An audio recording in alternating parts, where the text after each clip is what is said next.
नमस्कार दोस्तों, online study and latest news में आपका एक बार फिर से स्वागत है। यहाँ आपको मिलेगी गवर्नमेंट जॉब की लेटेस्ट न्यूज, इसके साथ एकदम फ्री स्टडी मटेरियल। जी हाँ, तो चैनल पर पहली बार आए हैं तो चैनल को सब्सक्राइब जरूर कर लीजिए और वीडियो पसंद आए तो लाइक भी कीजिए और दोस्तों के साथ शेयर करना मत भूलिए।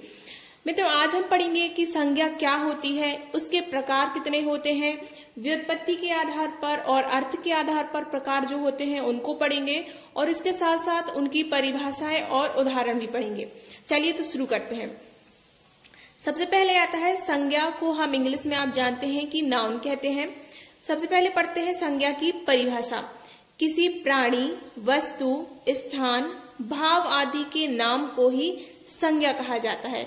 आप जानते हैं यदि किसी वस्तु का या व्यक्ति का आप नाम पुकारेंगे तो वही उसकी क्या होती है, संज्ञा होती है। तो असल में उसका नाम ही उसकी संज्ञा है। उदाहरण है कि कृष्णा, भोपाल, गंगा। देखिए, कृष्णा व्यक्ति का नाम है, भोपाल स्थान का नाम है, गंगा नदी का नाम है, पानी वस्तु है, पेन क्या है, वस्तु। तो वस्तु, स्थान या फिर भाव या किसी प्राणी का नाम उसकी संज्ञा होती है। तो परिभाषा आप समझ गए होंगे। चलिए आगे पढ़ते हैं संज्ञा के प्रकार के बारे में।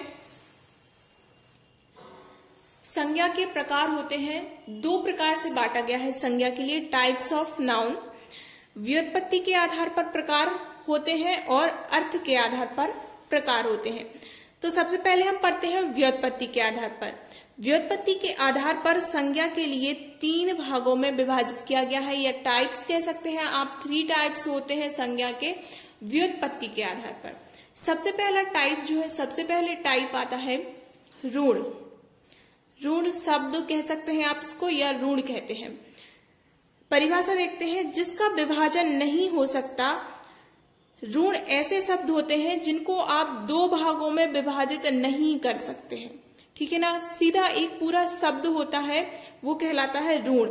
आप ऋण के लिए 2 भागों में विभाजित नहीं कर सकते। और जो ऋण शब्द होते हैं उनमें उपसर्ग का प्रयोग नहीं होता है।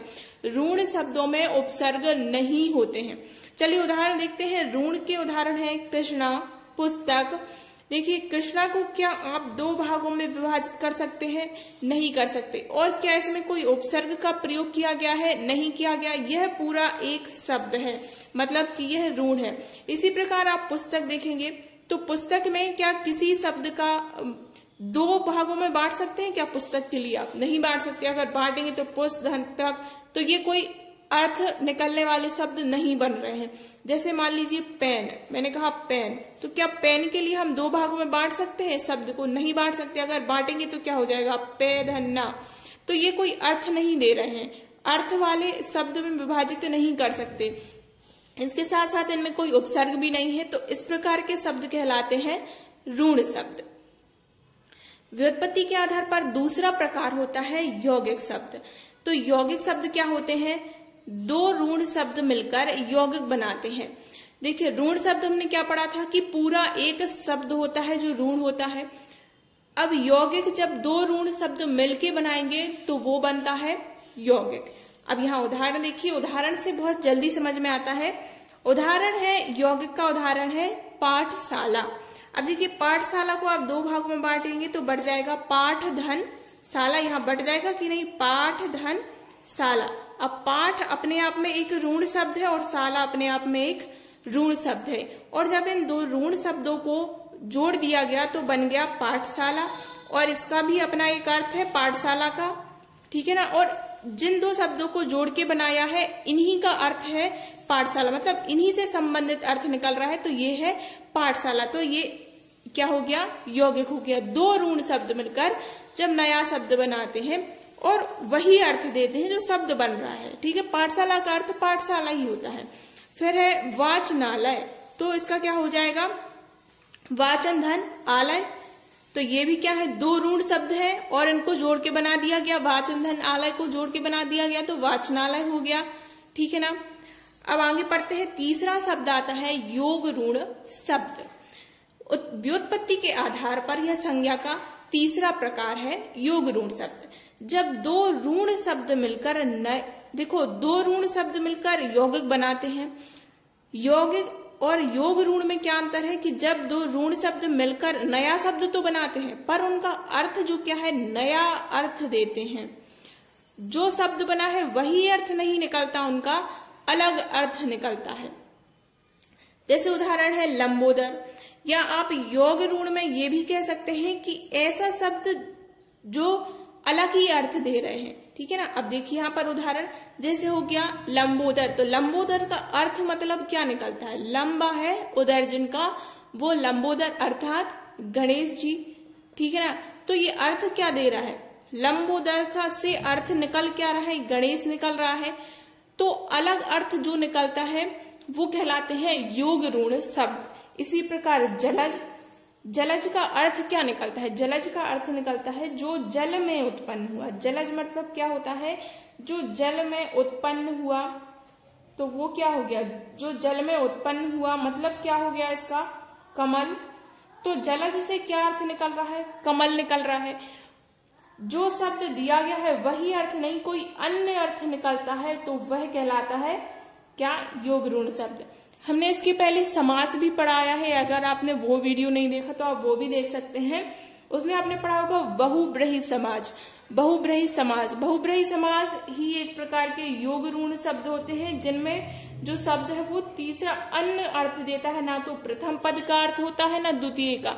तृतीय शब्द, तृतीय ही अलग ही अर्थ निकलता है, अन्य शब्द का अर्थ निकलता है।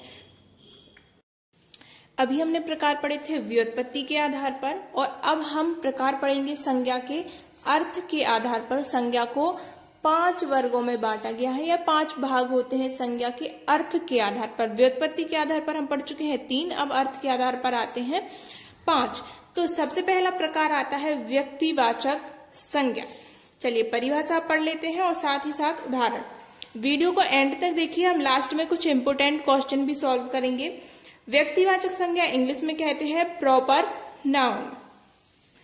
परिभाषा है जो किसी व्यक्ति, स्थान या वस्तु का बोध कराती है वो कहलाती है व्यक्तिवाचक संज्ञा। जो प्रॉपर किसी व्यक्ति का या फिर प्रॉपर किसी स्थान का या किसी प्रॉपर किसी वस्तु का बोध करा रही है तो वो कहलाती है व्यक्तिवाचक संज्ञा। देखिए उदाहरण हो जाता है मोहन। जैसे मैंने कहा मोहन, तो मोहन जिस व्यक्ति का नाम है आप उसी से मतलब समझेंगे कि मोहन इसी से कह रहे हैं। मैंने कहा यमुना नदी, तो यमुना नदी से आप मैंने कहा यमुना नदी, तो आप यमुना नदी ही समझेंगे, कोई अन्य नदी नहीं समझेंगे। स्थान इसी प्रकार पटना एक प्रॉपर स्थान का नाम है। जो किसी प्रॉपर व्यक्ति का नाम हो या फिर प्रॉपर किसी स्थान का नाम हो तो वो कहलाती है व्यक्तिवाचक संज्ञा। वो सभी नाम किसके अंतर्गत आते हैं, वो आते हैं व्यक्तिवाचक संज्ञा के अंतर्गत। अगला प्रकार है जातिवाचक संज्ञा। तो जातिवाचक संज्ञा को हम कहते हैं कॉमन नाउन। परिभाषा जो किसी जाति का बोध कराती है। प्रॉपर नाउन या व्यक्तिवाचक संज्ञा किसी प्रॉपर किसी व्यक्ति का बोध कराती है, और जातिवाचक संज्ञा क्या पूरे जाति का बोध कराती है। ठीक है ना, पूरी जाति का बोध कराती है तो वो कहलाती है जातिवाचक संज्ञा या कॉमन नाउन। उदाहरण है नदी, लड़का। अब देखिए मैंने कहा नदी, तो आप नदी, मैंने किसी प्रॉपर नदी का नाम नहीं लिया। मैंने कहा नदी, तो आप नदियां तो कई हमारे भारत देश में, तो और मध्य प्रदेश को तो नदियों का मायका कहा जाता है। तो नदी तो आप किसी भी नदी से ले सकते हैं, कोई भी नदी हो गई। ठीक है ना, तो वो जाति का बोध करा रही है, नदी की जाति का। जैसे मैंने कहा नर्मदा नदी, तो फिर नर्मदा नदी किसके अंतर्गत आ जाएगी, वो आ जाएगी व्यक्तिवाचक संज्ञा के, क्योंकि मैं प्रॉपर नर्मदा नदी का नाम ले रही हूँ।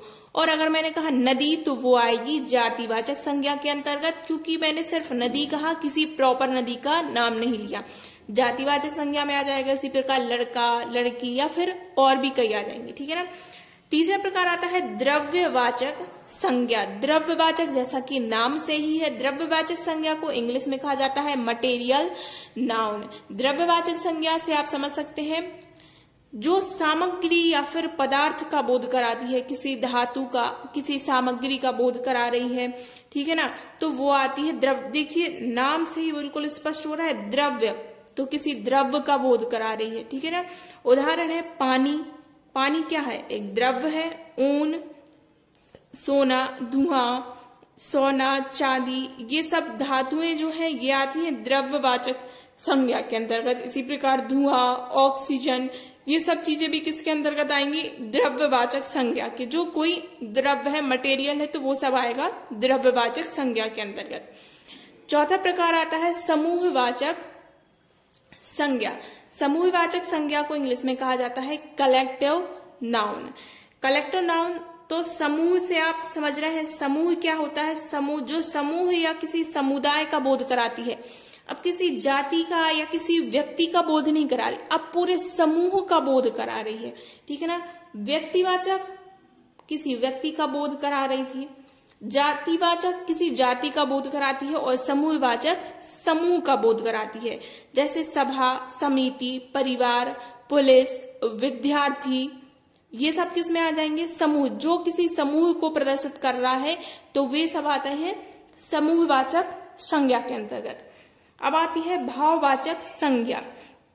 एक बात और बता दें कि इनके लिए हम सिर्फ नाम से ही नहीं, कि मैंने कहा कि जातिवाचक संज्ञा या फिर कोई और चीज, तो क्या होता है इनका कि किसी वाक्य में जब इनका प्रयोग किया जाए तो उस आधार पर हम बताते हैं कि ये किस प्रकार के अंतर्गत आते हैं। अगर कोई आपके लिए एक शब्द के लिए दे दिया जाए तो आप बता सकते हैं कि कौन सा प्रकार है, पर जब इनका वाक्य में प्रयोग होता है तब इनके अर्थ जिस प्रकार निकल रहे हैं हम उनको उस प्रकार में बांटेंगे। इस प्रकार के हम क्वेश्चन अभी लगाएंगे। लास्ट प्रकार है भाववाचक संज्ञा। भाववाचक संज्ञा को हम कहते हैं एब्स्ट्रैक्ट नाउन। तो जो भाव, दशा, स्थिति, गुण इत्यादि को प्रदर्शित करती है, इनका बोध कराती है, वो कहलाती है भाववाचक संज्ञा। भाववाचक संज्ञा के अंतर्गत आ गया मिठास, क्रोध, ठीक है, ममता, यौवन, लड़कपन, ठीक है ना। जो भावनाएं होती हैं, जो दिखता नहीं है, वो भावनाएं होती हैं जो, वो कहलाती है भाववाचक संज्ञा के अंतर्गत वो आ जाती हैं। तो मित्रों, आपको कैसा लगा ये वीडियो हमें जरूर बताइए। संज्ञा के प्रकार हमने पढ़े हैं, व्युत्पत्ति के आधार पर 3 प्रकार और अर्थ के आधार पर 5 प्रकार है। और हम आशा करते हैं कि आपको ये बहुत ही अच्छे से समझ में आ गया होगा। चलिए, तो पहला प्रश्न है, स्त्रीत्व शब्द में संज्ञा है। स्त्रीत्व शब्द में आपको संज्ञा बतानी है कि कौन सी संज्ञा है, जातिवाचक या फिर भाववाचक। आप हमें कमेंट करके जरूर बताइए कि कौन सी संज्ञा है। पहले कमेंट कीजिए, उसके बाद हम आपको तीनों क्वेश्चन के आंसर जो हैं बताएंगे। सेकंड नंबर का क्वेश्चन है कि देश को हानि जयचंदों से होती है, मैं जयचंद है, व्यक्तिवाचक संज्ञा या फिर जातिवाचक संज्ञा। तीसरा प्रश्न है, शुक्ल जी ने हिंदी साहित्य का इतिहास लिखा है, मैं शुक्ल जी है। शुक्ल जी व्यक्तिवाचक संज्ञा के अंतर्गत आएंगे या फिर जातिवाचक संज्ञा के अंतर्गत। चलिए, तो इनके उत्तर जानते हैं पूरे विस्तार के साथ। पहला है, स्त्रीत्व शब्द में संज्ञा है। स्त्रीत्व शब्द में संज्ञा आती है भाववाचक संज्ञा। हमने भाववाचक संज्ञा का प्रकार पढ़ा हुआ है, परिभाषा पढ़ी हुई है। जो भावनाएं होती हैं वे सभी आती हैं भाववाचक संज्ञा के अंतर्गत। दूसरा है, देश को हानि जयचंदों से होती है, मैं जयचंद है। अब देखिए, यहाँ आप देखेंगे तो जो जयचंद है ये प्रॉपर किसी व्यक्ति का नाम आ रहा है, ठीक है, तो आप कहेंगे कि ये व्यक्तिवाचक संज्ञा है। पर अगर हम पूरा वाक्य देखें, जैसे मैंने बीच में भी कहा था कि वाक्य को देखकर ही हम बताते हैं कि कौन सी संज्ञा है, तो यहाँ पूरा वाक्य देखेंगे, देश को हानि जयचंदों से होती है, तो यहाँ पर जयचंद किसी प्रॉपर व्यक्ति का नाम नहीं कहा गया है, बल्कि देशद्रोहियों के लिए कहा गया है। पूरी जो देशद्रोही हैं उनके लिए जयचंद कहकर संबोधित किया गया है। मतलब कि ये कौन सी संज्ञा है, जातिवाचक संज्ञा। इसका राइट आंसर हो जाएगा जातिवाचक संज्ञा, ठीक है, क्योंकि यहाँ पर जातियों का जयचंद कहकर जाति बताई गई है, जो देशद्रोहियों की जाति है उनके लिए जयचंद शब्द का प्रयोग किया गया है। जयचंद अगर अकेला जयचंद है, मान लीजिए वाक्य में ना हो, सिर्फ आपके लिए जयचंद एक शब्द दे दिया जाए और पूछा जाए तो वह व्यक्तिवाचक के अंतर्गत आएगा। पर जब आपके लिए पूरा वाक्य दे रहे हैं और फिर कह रहे हैं कि ये किसके अंतर्गत आएगा, तो ये आएगा जातिवाचक संज्ञा के अंतर्गत। इसी प्रकार से है तीसरा प्रश्न है, शुक्ल जी ने हिंदी साहित्य का इतिहास लिखा, मैं शुक्ल जी है। अब देखिए, शुक्ल जी मतलब शुक्ल क्या है, एक जाति प्रदर्शित कर रहा है, तो आप कहेंगे क्या है, ये जातिवाचक संज्ञा है। पर यहाँ पर जो शुक्ल जी हैं वो लिया गया है आचार्य रामचंद्र शुक्ल के लिए संबोधित किया गया है। शुक्ल जी कहकर रामचंद्र शुक्ल के लिए क्या है संबोधित किया गया। आचार्य रामचंद्र शुक्ल ने हिंदी साहित्य का इतिहास लिखा। तो ये आ जाएगा किसके अंतर्गत, व्यक्तिवाचक संज्ञा के अंतर्गत। आप समझ रहे हैं, हमें सबसे पहले वाक्य का अर्थ देखना है कि अर्थ क्या आ रहा है। यहाँ शुक्ल जी देखो, हिंदी साहित्य का जो साहित्य वो समस्त शुक्ल जो है उन्होंने तो नहीं लिखा ना, किसी एक प्रॉपर व्यक्ति का नाम लिया गया है। शुक्ल जी संबोधित किया गया है किसे, आचार्य रामचंद्र शुक्ल जी के लिए। तो यहाँ प्रॉपर व्यक्ति का नाम आ रहा है शुक्ल जी, इसलिए ये हो जाएगी व्यक्तिवाचक संज्ञा। जैसे हम महात्मा कहते हैं तो क्या सभी महात्मा जाते हैं, नहीं। हम महात्मा जी कहते हैं तो महात्मा गांधी के लिए जैसे संबोधित करते हैं, बापू के नाम से संबोधित करते हैं। इसी प्रकार जवाहरलाल नेहरू जी के लिए हम पंडित जी नाम से संबोधित करते हैं, चाचा जी नाम से संबोधित करते हैं। तो इसी प्रकार से आपके लिए वाक्य देखना है कि वाक्य का जो अर्थ निकल रहा है, अर्थ में उस शब्द का क्या अर्थ दे रहा है वो शब्द। जैसे अगर आपके लिए सिर्फ ये शब्द दे दिया जाए, शुक्ल बस शब्द आपके लिए दे दिया जाए, जो शुक्ल जाति होती है वो आपके लिए दे दिया जाए, पूरा वाक्य ना हो, तो ये आएगा किसके अंतर्गत, तो फिर जातिवाचक संज्ञा के अंतर्गत आएगा। पर जब वाक्य में प्रयोग हो रहा है तो हम देख रहे हैं ये शुक्ल प्रॉपर व्यक्ति के लिए प्रयोग किया जा रहा है, तो ये आएगा व्यक्तिवाचक संज्ञा के अंतर्गत। वीडियो कैसा लगा हमें कमेंट करके जरूर बताइए दोस्तों, और पसंद आई हो तो लाइक जरूर कीजिए।